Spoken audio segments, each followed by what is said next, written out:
Hello friends, welcome back to my YouTube channel success of Shreya. तो आज की video में हम पढ़ेंगे मून मीन्स चंद्रमा। तो हम लोग हर रोज रात को जो है वो चंद्रमा यानी कि चांद देखते हैं और हम लोग प्यार से चंद्रमा को चंदा मामा कहकर पुकारते हैं। तो हमारे प्यारे चंदा मामा जी के बारे में आज हम लोग बहुत सारी चीज़ें पढ़ने वाले हैं, ठीक है। तो चलिए स्टार्ट करते हैं। मून क्या है, चंद्रमा क्या है? देखिए, मून जो है वो एक नेचुरल सैटेलाइट है। और वो किसका नेचुरल सैटेलाइट है? अर्थ का नेचुरल सैटेलाइट है। सैटेलाइट दो होता है, आर्टिफिशियल और एक नेचुरल। आर्टिफिशियल जो ह्यूमंस बनाते हैं, ठीक है, जो मैनमेड होता है, और नेचुरल जो प्राकृतिक के द्वारा बना होता है ना। तो पृथ्वी के पास, अर्थ के पास ओनली वन, सिर्फ केवल एक ही सैटेलाइट है, वो कौन है? मून है। और मून जो है वो फिफ्थ लार्जेस्ट सैटेलाइट है पूरे सोलर सिस्टम में, ठीक है। जो आप मतलब सोलर सिस्टम में तो सारे प्लैनेट होते हैं, सन होता है, पूरा सोलर सिस्टम उसी से बना हुआ है। तो पूरा जितना भी सोलर सिस्टम है ना, तो सोलर सिस्टम में से फिफ्थ लार्जेस्ट सैटेलाइट क्या है? मून है। अब मून जो है वो सेकेंड मतलब डेंटेस्ट सैटेलाइट है। डेंटेस्ट कहने का मतलब हो गया घनत्व, ठोस। और जब पृथ्वी जो है यानी कि जो अर्थ है वो फर्स्ट डेंटेस्ट प्लैनेट है, ठीक है, ठोस ठोस, ठीक है, प्लैनेट, यानी कि हम लोग बोल सकते हैं डेंटेस्ट प्लैनेट। तो जुपिटर जो है, जुपिटर का जो सैटेलाइट है उसका नाम है आयो। आयो जो है वो क्या है? वो फर्स्ट नंबर पे है जो डेंटेस्ट सैटेलाइट है। और मून जो है वो सेकंड डेंटेस्ट प्लैनेट है, सॉरी सैटेलाइट है। प्लैनेट में देखिए, मैं आपको यहाँ पे क्लियर कर देती हूँ। प्लैनेट में अर्थ है फर्स्ट नंबर पे, ठीक है। और अगर सैटेलाइट का बात करें तो आयु है। कौन है? आयु। आयु किस प्लैनेट में रहता है? जुपिटर में, ठीक है। जुपिटर में जो है वो आयु है और ये फर्स्ट नंबर पे है। और सेकंड नंबर पे है हमारा मून, जो कि अर्थ का नेचुरल ओनली वन सैटेलाइट है। अब देखिए, हमारे अर्थ पे क्या है? ग्रेविटेशनल फोर्स है। हम लोगों ने फोर्स पढ़ा था, तो उसमें ग्रेविटेशनल फोर्स यानी कि गुरुत्वाकर्षण बल। गुरुत्वाकर्षण बल जो हम लोग अगर कुछ भी उछालते हैं तो वो हमारे पास आ जाता है। तो ये क्या है? हमारे अर्थ पे ग्रेविटी है, लेकिन क्या, जैसे कि हमारा मून है, मून पे अगर हम लोग कोई भी चीज उछालेंगे तो वो क्या है? मतलब उसी में ऐसे घूमते रहेगा, वो नीचे नहीं आएगा। अगर हम लोग ऐसे चौक उछाले तो हमारे पास आ रहा है वापस, क्योंकि यहाँ पे ग्रेविटेशनल फोर्स है। लेकिन मून पे ग्रेविटेशनल फोर्स क्या है? वो वहां पे नहीं है, ठीक है। देखिए,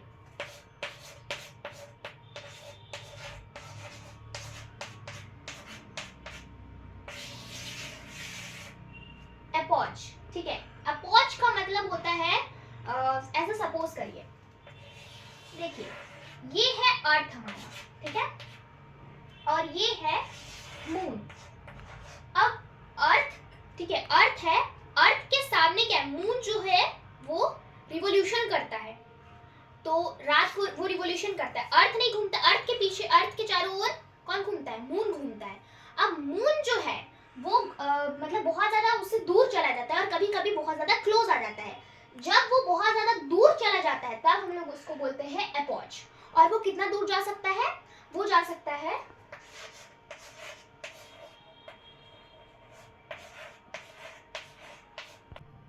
4,06,000 किलोमीटर। वो कितना ही दूर जाए, इससे ज्यादा दूर नहीं जा सकता। उसका वो कितना भी अप्रोक्स में भी वो चला जाए वो उतना ही रहेगा। उसका लिमिट है, वो उतना लिमिट के क्रॉस नहीं कर सकता है। अगर उसका लिमिट है कि वो इतना ही दूर है, मान के चलिए कि ये 4,06,000 किलोमीटर है, तो ये उससे आगे नहीं जाएगा, ये यहीं पे रहेगा, ठीक है। पेरिगे, ठीक है। तो पेरिगे क्या है कि ये मून से अर्थ का जो है वो मिनिमम डिस्टेंस बताता है। उसमें मैक्सिमम था, इसमें मिनिमम है। वो मतलब कितना क्लोज आ सकता है। अगर जैसे मान के चलिए ये अर्थ है तो मून जो है वो इतना क्लोज आ सकता है, ठीक है, इससे ज्यादा वो क्लोज नहीं आ सकता है। तो वो कितना किलोमीटर हो जाएगा? वो हो जाएगा हमारा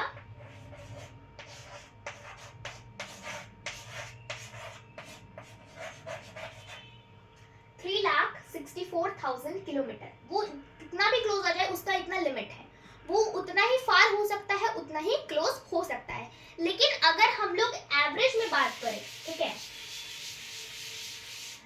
average distance earth from to moon का बात करें तो हमारा हो जाएगा 3,64,400 किलोमीटर।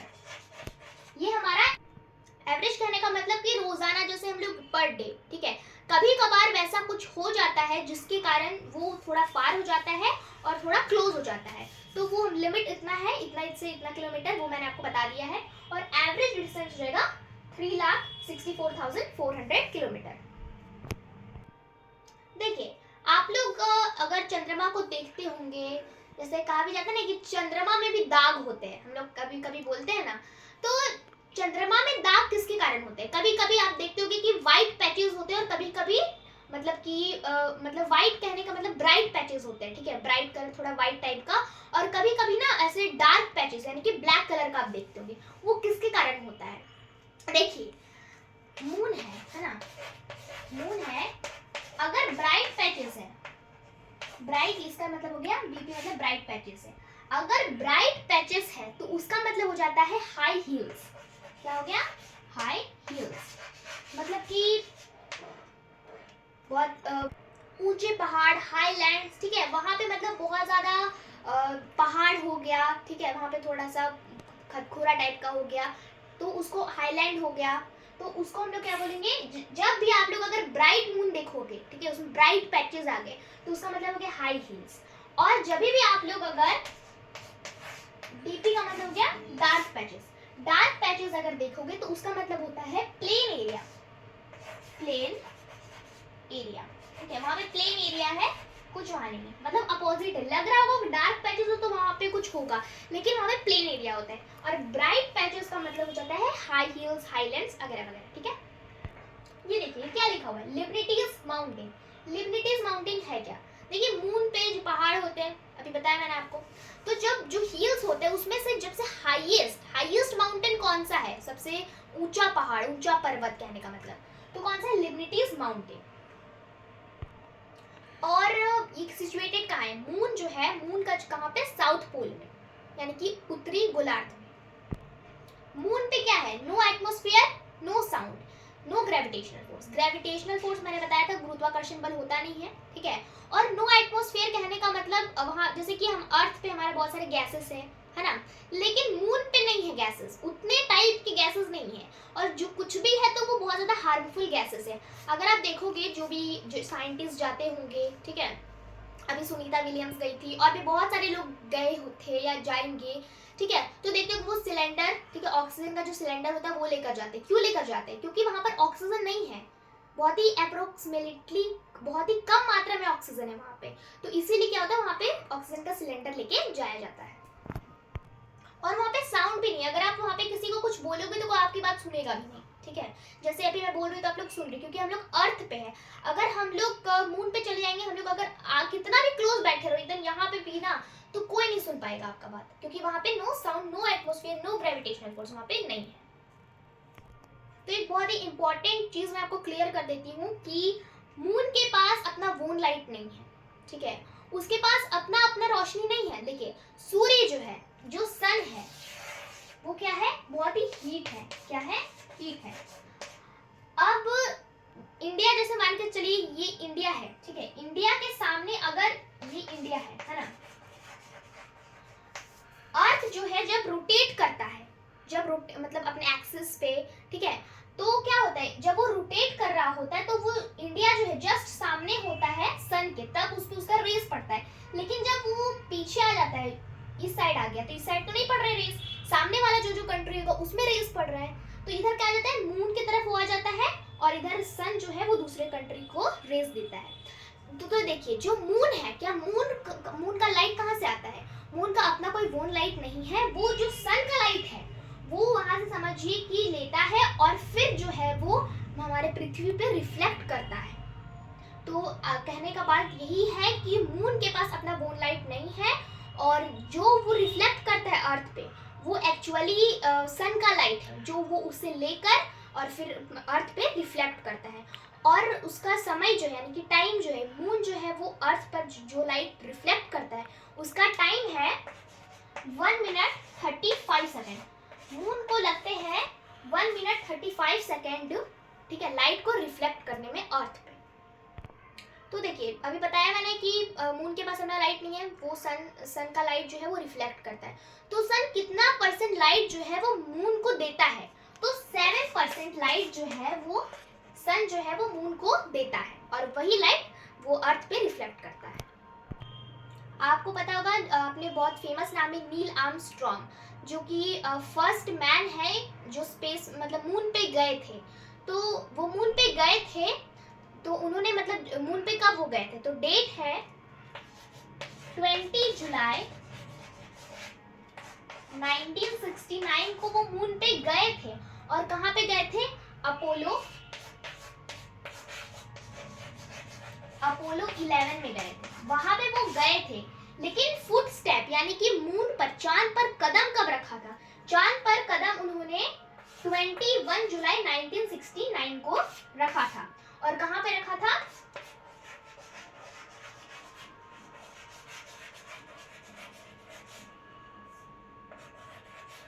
ट्रैंक्विलिटी, यहाँ पे देखिए सी भी है, sea of tranquility, sea of tranquility पे उन्होंने अपना पहला फुटस्टेप रखा था। लेकिन वो गए थे पहले अपोलो 11 में।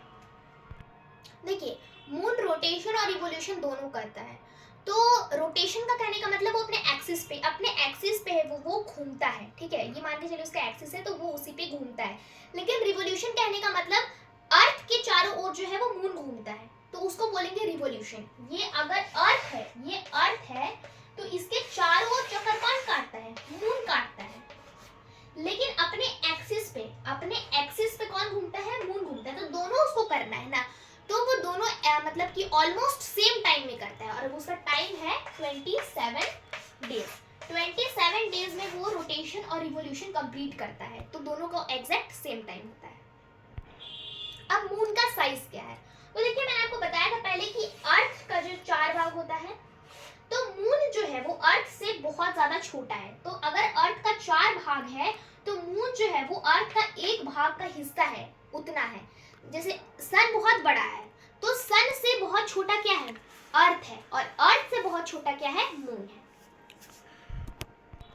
मून पे जो है वो मतलब कुछ एलिमेंट्स पाए जाते हैं, यानी कि तत्व पाए जाते हैं।